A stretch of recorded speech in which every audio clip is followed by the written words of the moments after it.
My people. So yeah, stoicism. What kind of got me into it? So about 2 years ago, I left a 12-year relationship, only relationship I've ever been in my entire life.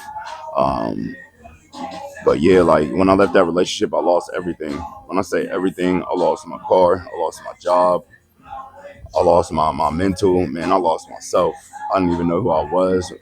By the time that relationship ended, I didn't even know who I was, and I had nothing going for me. So like, I was really at rock bottom. If there was a place that was rock bottom that was lower than rock bottom, like I was 6 feet under rock bottom. I was very isolated.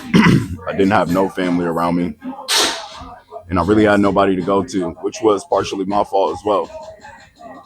So like, I knew at that point in time, like it was the first time in my life where I had to be honest with myself, because I noticed through that 6 and 7 months after the breakup that my entire life I've been lying to myself about being this type of man, and I really wasn't this type of man. I really wasn't him. And I think that was one of the things that God kind of wanted me to like have that conversation with myself. Like, how can we grow into the men we're trying to be, where we can't even be honest with ourselves where we're at right now?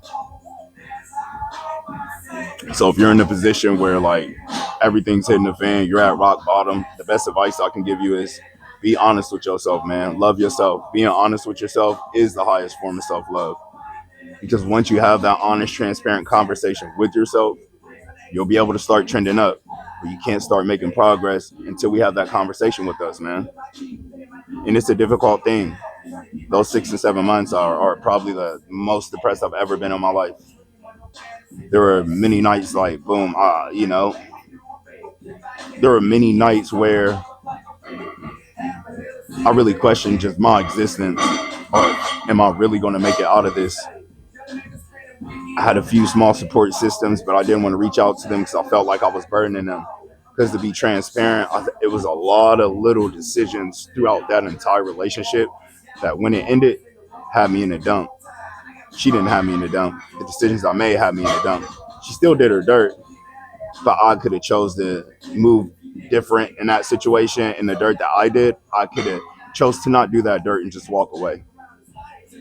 So like, once I hit that rock bottom, I knew, like, I had a conversation with God one night, and I'm just like, man, like I bawled my eyes out that night, and like I told myself that is the lowest I'm going to ever be, ever again.